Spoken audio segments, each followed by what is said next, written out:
Alright, making a video. Yeah, sometimes I just don't know if I'm going to really hit the button. So anyway, it surprises me that I do sometimes. Anyway, Professor Anton made another one of his just completely incomprehensible mush videos. And he did it in this context of where he posted clips to some stupid debate between two complete assholes. You know, that both of them had lame arguments on both sides. I mean, an atheist arguing that, well, the universe is nothing because the pluses and the minuses and the gravity and the this and that. I mean, who the fuck cares? It's just idiotic to make the argument the universe is nothing or we're nothing. I mean, that's just fucking idiotic. I don't know how you make it. I don't even know why some fucktard would come up with some kind of stupid way to describe the function of the universe. As yeah, I mean, it's just it's just such a stupid contention. Nothing. I mean, saying we are nothing is as stupid as telling me there's a God. Okay, because obviously we're not nothing. God, that's just idiotic. Well, anyway, on to Professor. I don't know what he is. I mean, he keeps talking like there's some problem with atheism, that it can't answer some sort of fucking question. And this is just such bullshit. And that was even in one of the clips he posted. And of course, they didn't allow the guy to answer the questions because somehow math can't be explained. And somehow we can't explain consciousness. And we can't explain, you know, why cheese doodles are orange. I mean, bullshit. We can. And in the same way that we are a kind of nothing, we're a kind of a clearing of everything else. There, a clearing of everything else. What the fuck does that mean? What do you make out of that? We are a clearing of everything else. So if I make if I move some of this garbage here and I make a clearing, then I'll have a human being? I mean, what the fuck are you talking about? You know, the cosmos couldn't have itself because it was too full of itself. I mean, what the hell is this? The cosmos couldn't have itself. What is that? It didn't have a penis until we showed up, right? And then it could fuck itself. I mean, is that all you're saying? We couldn't enjoy ice cream until human beings showed up to make ice cream and then enjoy the ice cream. Okay, I'll grant you that. But by the same token, we wouldn't have had depression and Prozac and, you know, Holocaust and diphtheria, and, you know, we can go right on down the list of all the shit that's gone on here too for our little cup of ice cream. The only way for the universe to somehow gain itself was to lose itself and then to haunt itself as an other. Haunt itself as an other. I mean, it just doesn't make any sense. I'm not a ghost. I'm not haunting. It's just, what does that mean? It just doesn't mean anything. How does that metaphor, or whatever it is, connect to anything I know as my reality? How does it connect to anything I know as the science? How does it connect to anything I know as what I am in terms of my desires and drives and ambitions and my ego even?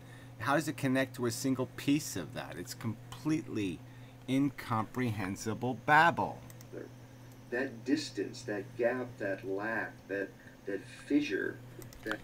You mean, yeah, the fact that we are not like the rest of the material universe. We're not unconscious matter, just sitting there, just you know, being very simple. We're not simple. So our complexity has given us distance from the rest of the material universe. But the rest of the material universe isn't a thing. It isn't a feeling thing. It doesn't have an individuality that matters. So that doesn't even matter. I mean, you can't be what we are without being alone. I mean, that's just the way. You're going to be separate from the forces because the forces are crude and we're not crude. I mean, that's the difference. That's what happens when you acquire a brain and consciousness, is that it's going to be different than the rest of the simple matter. It allows the person to be of the world and yet experience the world as at a distance. That original room-making nothingness. Room-making nothingness. Oh, whatever. Yeah, I mean, look, I sort of get the idea that we can We can contemplate our existence. Yeah, so. I mean, where does all this, how does all this even connect to anything like a definition of what we're accomplishing, which is really absolutely fucking nothing? That's really who we are. The illusion that I'm over here and the world is over there, that's to believe in the fantasy. That's to get. Oh, whatever. Yeah, it's just a fundamental property of all matter. I mean, that they all have their individuality and their individual properties. Hydrogen is not carbon, is not arsenic, is not fucking fluorine, is not any of this. No, they're all distinctly different things. They have relationships to other things, and that's it. But this is just, they're, just keep talking as if the obvious differences between me and this lighter are obvious. I don't need to go through. Do I really have to elaborately go through some sort of logical explanation of the reality that this is a distinct thing separate from me? I mean, please. Caught in the objects of consciousness and to miss what consciousness itself is. Ah, so you have that secret. Okay, that's what I want you to get to. So if you have some notion that you think other people have missed it, why don't you tell us what consciousness is then? Why don't you tell us? But if you're going to tell us that it's the universe haunting itself, that's really not going to do anybody any fucking good. There's only somebody who's completely without any functional neural capacity is going to be able to make any sense out of that. That's just complete and utter babble.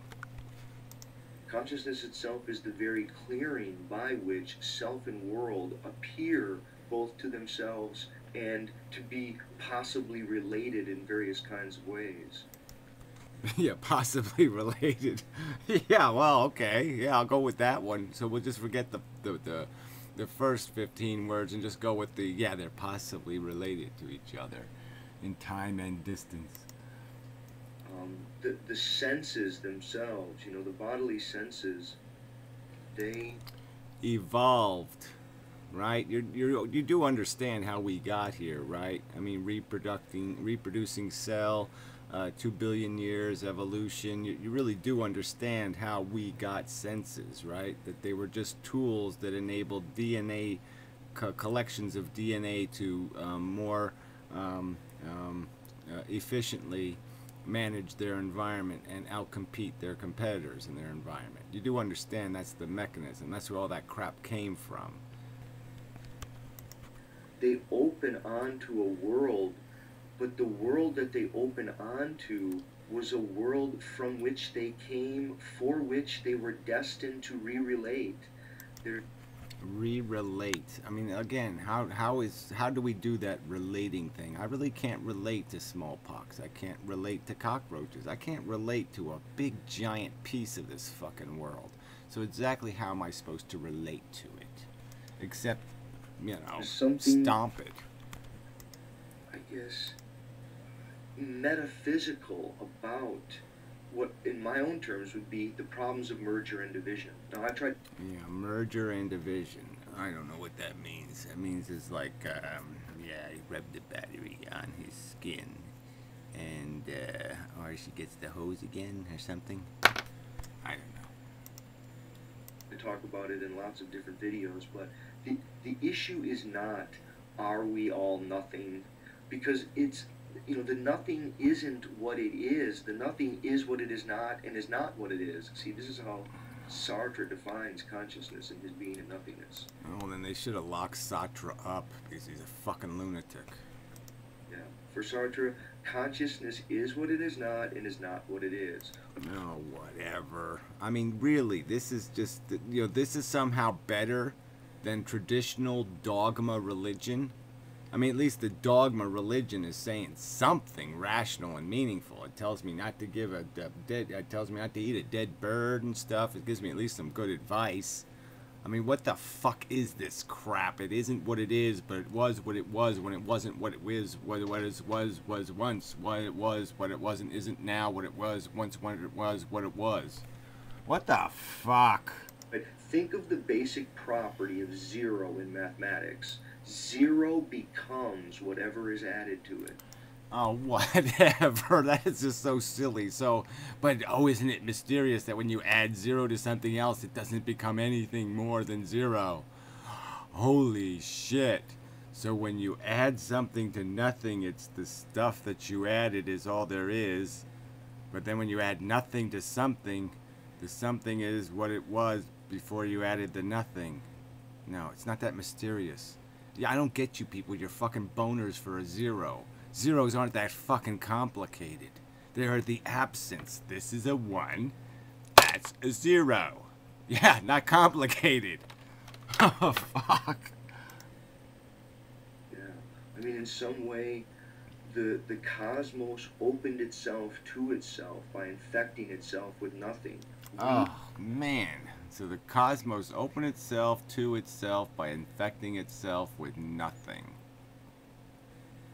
I don't know, what's that, like having sex without a boner? What the fuck does that mean? We are that infection that allows the world to make room for itself. So, if we didn't exist in the universe couldn't universe? I don't know. Clear to itself. I guess I don't want to say that that if one believes in nothing, that one is, quotes, an atheist. If one believes in nothing, that one, in quotes, is an atheist. I don't even know what that... So you're saying there's atheists who believe they are nothing. They don't exist. Yeah, we can lock them up with Sartre. The problem that Craig has is that even if we agree that there are issues in mathematics that throw us into metaphysical questions. Yeah, I don't think there are, but whatever. I mean, I think there is a logic, okay? And you can just explain that all mathematics is a definition, a description of relationships that exists between, that we can see in matter, all right? And we can model them in our minds. And they're just relationships. None of that in any way leads to all of the craziness that could be found within dogmatic sects of religion. I mean, yeah, versus the craziness you're talking about the universe, whatever, rubbing its own anus on the highway of fucktardia. It's one thing to say that the universe has order and is orderly. Yeah, whatever. And again, who says that but people who are also playing a theology game? Order implies purpose, or order even implies organization. That might even be part of the same word derivation there. And there's obviously none of that in matter. There's matter. There's 119 elements. They each have properties, the atomic structure. They combine to make compounds. Those compounds interact in the universe. There's no order in the sense that, yes, there's a destiny that will be decided by some moment of chaos somewhere in the history. One assumes a moment of chaos. But that's all. And from that we can take a kind of meaningfulness from our own emergence. None of that, though, none of that promises interventions, virgin births. But what it does is it denies the truth of our existence, which is consuming and reproducing chemistry. All right? You're just going to keep talking as if we're accomplishing something. We're the byproduct of a laboratory experiment being conducted by the universe, and the universe doesn't have any. There's no ethics written on the wall. Do not torture the animals. It doesn't know not to do that. It doesn't have any rules written on the wall, no guidelines, and it's playing with something as valuable as sentience, and it has no idea what it's gotten us into. Life after death, any of that kind of stuff.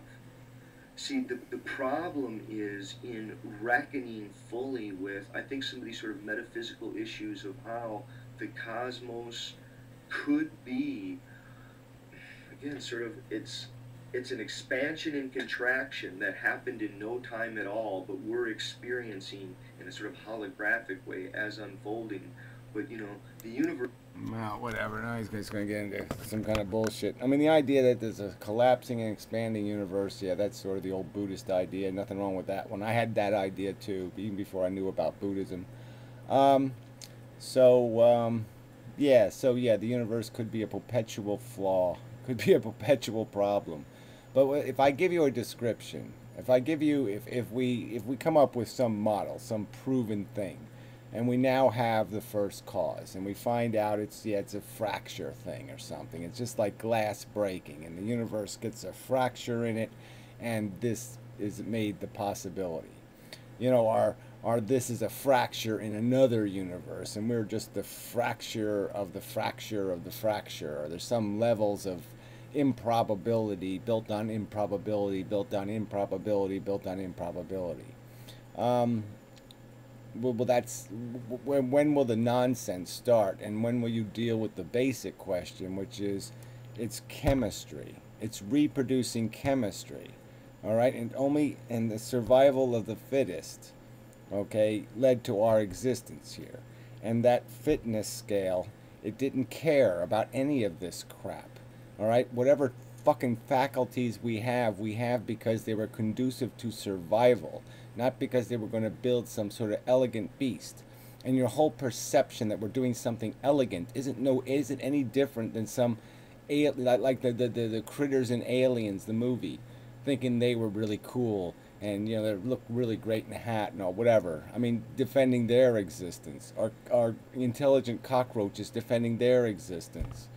And what we have to defend is this system itself, this insidious and sick, disgusting, crude, stupid system that rewards insidious behavior, just disgusting, harsh, brutal torture, suffering. And that you haven't done. You got to come up with something that says, okay, this little magical, mystical ride you're on is somehow going to defend where we came from and what we really are, which is self-glorifying insects. I mean, we just use a different word to describe these different kinds of animals, but they're not that big a difference between them, and they're certainly guided by the same mechanisms. All right, because we do it as a gang doesn't mean we do it right, and doesn't mean we can just say, okay, we're justified because we won. I mean, that's just kind of silly. Well, it's not kind of silly, it's very silly.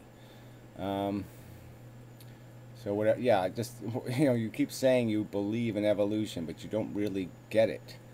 Evolution is about a piece of chemistry, a DNA molecule, okay, competing with itself. Okay, competing with varieties of itself on an island, and you can just imagine how that works. You can imagine the model, create a machine that can reproduce itself, and then force it to be in a container where it will eventually overcrowd its reproductions, and then they will have to fight with each other for parts. That's all it is. That's all we're part of. And we have tools, and one of the tools is this sense perception thing. It's not magic at its origins. It's not mystical in its origins. It's just like a great white shark's tooth. It's just a weapon that we've effectively used, our ancestors have, to get us to this present. But it doesn't automatically give us justification for what's taken place. I mean, just because, if your grandfather was a slave owner, you can't just acquire what he stole and say I'm entitled. You're going to have the obligation to give it back. Yeah, something like that anyway. So anyway, whatever, very annoying. This metaphysics crap. Again, but yeah, I don't know why you're confused about atheism. Atheism means no, you don't believe in any of that mumbo jumbo. You can't keep the mumbo jumbo and say it's not theology. It's the same thing, okay? Presuming a purposeful creation is theology.